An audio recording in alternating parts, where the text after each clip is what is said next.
number one, you know, I was kind of an ingenue, really, kind of still new in Los Angeles, and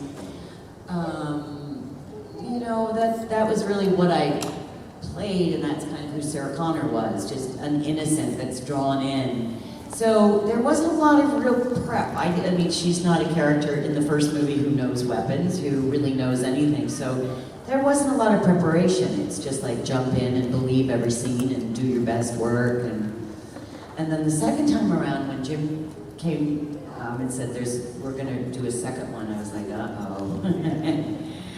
Because we now had a 7-year break between the two movies, and I had a lot of time to sort of figure out where that character would have gone had she been living for 7 years with the certainty that the world was going to end and that robots were going to take over and start killing mankind. So when Jim approached me with the second one, he said there wasn't a script yet, we just got together, and I was like, you gotta make her crazy. She's crazy. And then he went away and he wrote a script. I read the script, I was like, oh my God, she's so crazy. I need to train her. I need to know my weapons. So I drove that second one.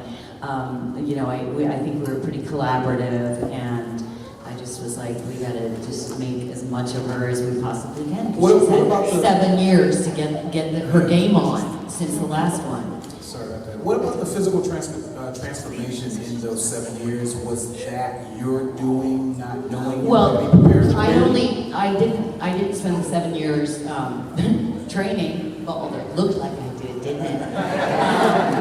No, I actually had just had a baby, or I was like super pregnant when Jim came to me the first time, and I was like out to Europe with the baby, and I was like, oh.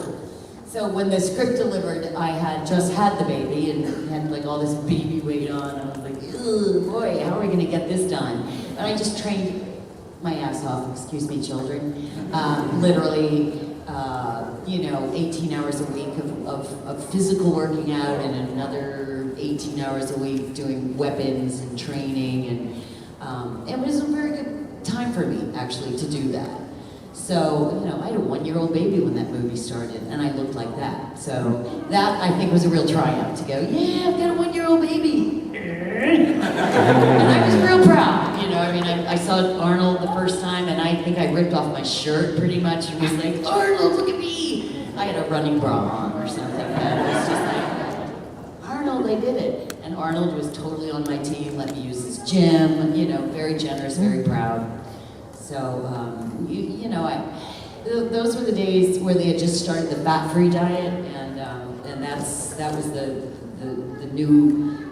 the new science was don't eat fat if you want to look ripped. And so I didn't eat fat for probably 8 months. 3 months before training and 6 months doing it. And then afterwards, all that time of not eating fat, I couldn't even tolerate fat. You know what I mean? Somebody gives you a little butter and you're like, it just had been so long. And I would never do it that way again, because it turns out your body does need fat and your brain needs fat. But those were the days, right? We were doing the best we knew how, and it was good. I remember waking up one morning, I was like, got up and I just kind of stretched, and I was like, these aren't hips anymore, they're flanks. You know what I mean? It was so empowering. And I stayed true to it. I remember there was one day we moved to location, and so there were gift baskets from the producers wishing us well in this new location, and I ate like a tiny piece of Baby Bell cheese, this much, and I thought, I've ruined the movie. Do you know what I mean? Like, you get into this total mindset, like, this much cheese was like ruinous, and that's the kind of discipline I had in those days. As you can tell, it's not quite the same for me today, but... Cool, thank you very much. Hey man. Hey.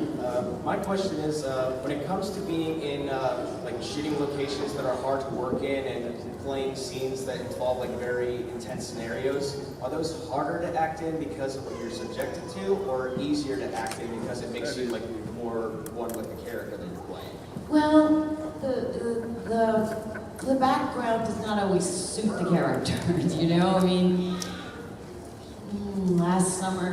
it's always the hottest place in the world in the summer and the coldest place in the world in the winter. That's how it works out when you're acting.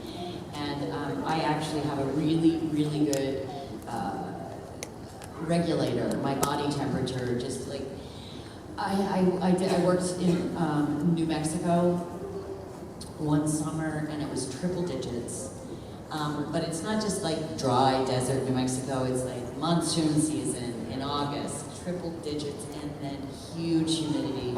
I mean, we had 300-pound guys that were like fainting from the heat. And after day 2, I just didn't notice it anymore. I mean, I have a great way of disciplining myself and going, it's just heat, it's just sweat. I mean, I would drink 8 bottles of water a day and never pee, and I thought, what's happening? Am I having like renal failure? Like I'm literally sweating it out. You don't even have to go to the bathroom. But you just discipline your mind and say, it's just heat.